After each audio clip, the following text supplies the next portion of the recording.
Assalamualaikum warahmatullahi wabarakatuh. Hai semuanya, perkenalkan nama saya Nur Afra Maulida Listiana dari kelas 1C Program Studi Pendidikan Agama Islam Universitas Singapura Bangsa Karawang.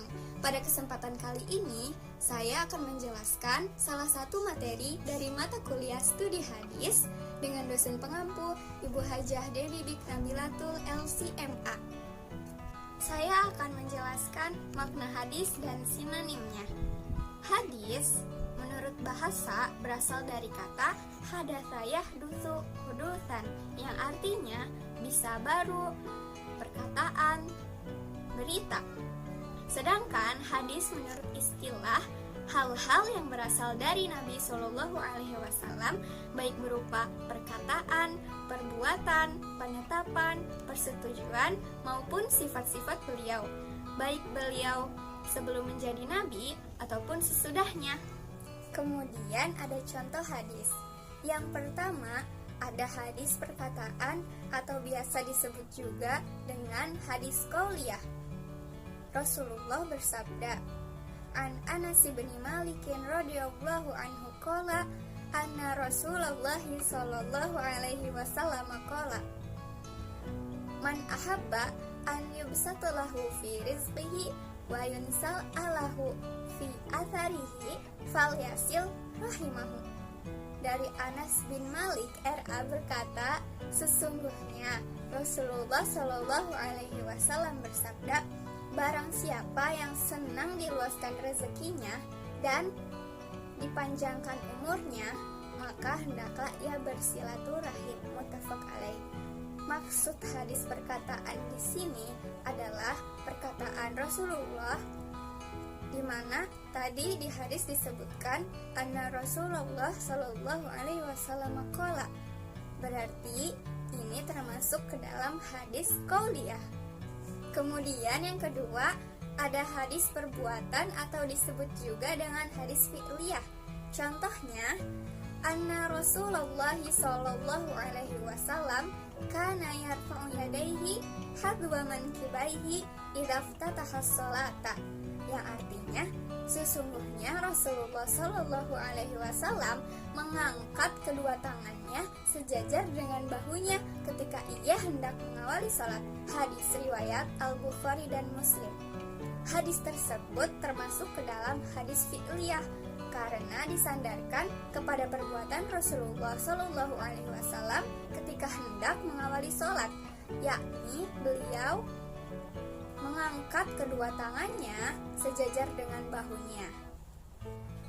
Kemudian yang ketiga ada contoh hadis persetujuan atau disebut juga dengan hadis takriri. Saya bacakan terjemahnya. Dari Khalid bin Walid, bahwasanya dia dan Nabi berkunjung ke rumah Maimunah, lalu disuguhi makanan daging dob, sejenis kadal besar. Rasulullah mengulurkan tangannya untuk mengambil.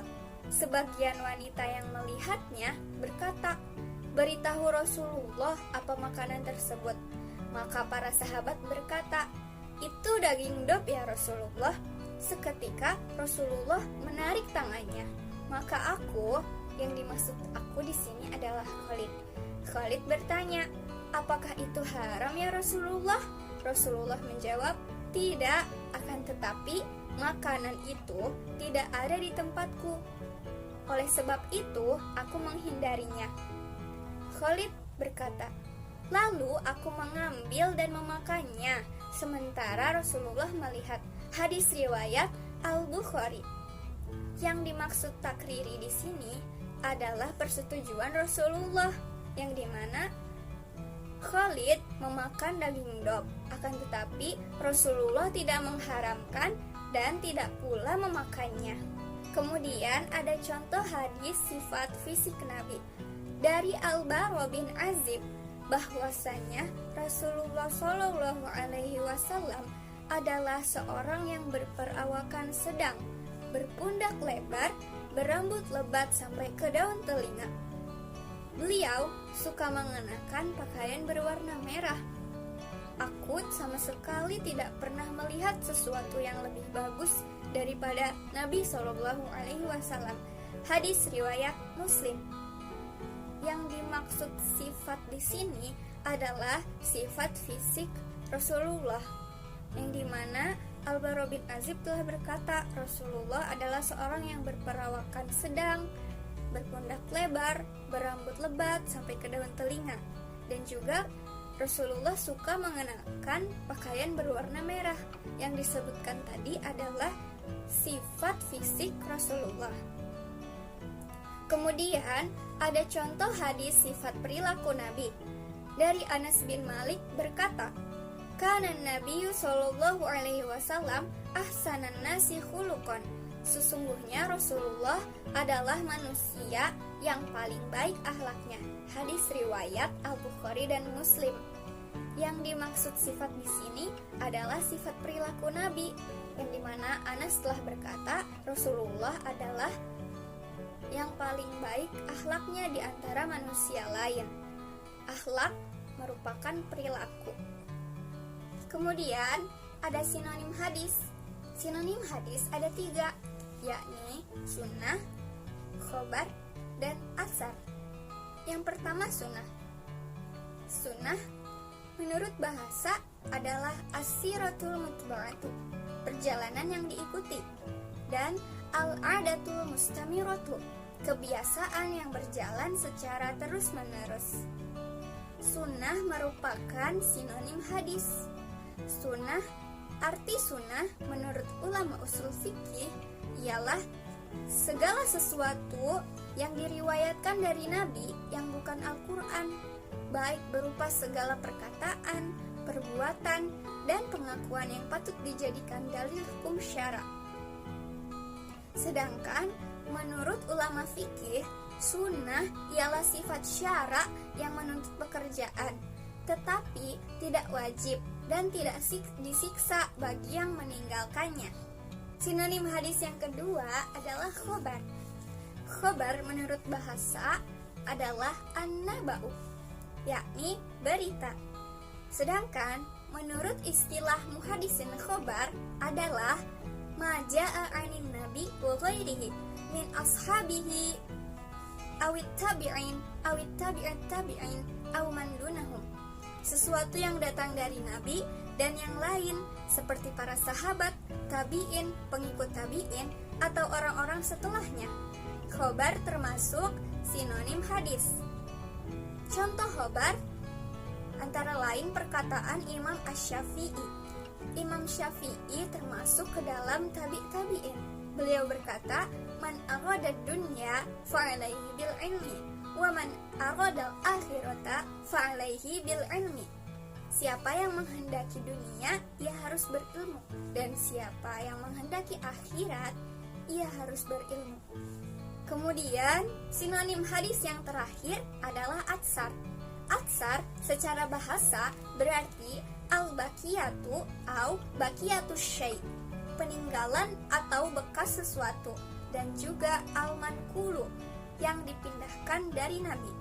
Sedangkan menurut istilah asar adalah sinonim hadis dan sesuatu yang disandarkan kepada para sahabat dan tabi'in, baik perkataan maupun perbuatan. Contoh dari asar yakni perkataan Hasan al-Basri. Beliau adalah salah seorang dari tabi'in. Beliau berkata, "Salah satu tanda bahwa Allah mulai berpaling dari seorang hamba adalah tatkala dijadikan dia sibuk dalam hal-hal yang tidak penting bagi dirinya." Kesimpulannya, hadis adalah sesuatu yang disandarkan kepada Nabi Muhammad, baik berupa perkataan, perbuatan, penetapan, persetujuan, maupun sifat-sifat beliau, baik beliau sebelum menjadi nabi ataupun sesudah menjadi nabi. Hadis juga memiliki sinonim, yakni sunnah, khobar, dan asar. Khobar disandarkan kepada nabi dan selainnya. Aspeknya yakni perkataan dan perbuatan. Salah satunya adalah perkataan Imam Syafi'i. Beliau adalah tabi'in yang berkata, "Barang siapa yang ingin menghendaki dunia maka harus dengan ilmu, dan barang siapa yang menghendaki akhirat akhirat harus dengan ilmu. Kemudian sinonim hadis juga ada sunnah. Sunnah disandarkan kepada Nabi dan para sahabat. Aspeknya adalah perbuatan. Kemudian yang terakhir ada atsar. Atsar disandarkan kepada sahabat dan tabi'in. Aspeknya yaitu perkataan dan perbuatan. Contohnya dari perkataan Hasan al-Basri, beliau adalah salah seorang dari tabi'in. Beliau berkata, salah satu tanda bahwa Allah mulai berpaling dari seorang hamba adalah tatkala ia dijadikan sibuk oleh hal-hal yang tidak penting. Sekian penjelasan dari saya, semoga dapat bermanfaat. Akhirul kalam, wassalamualaikum warahmatullahi wabarakatuh.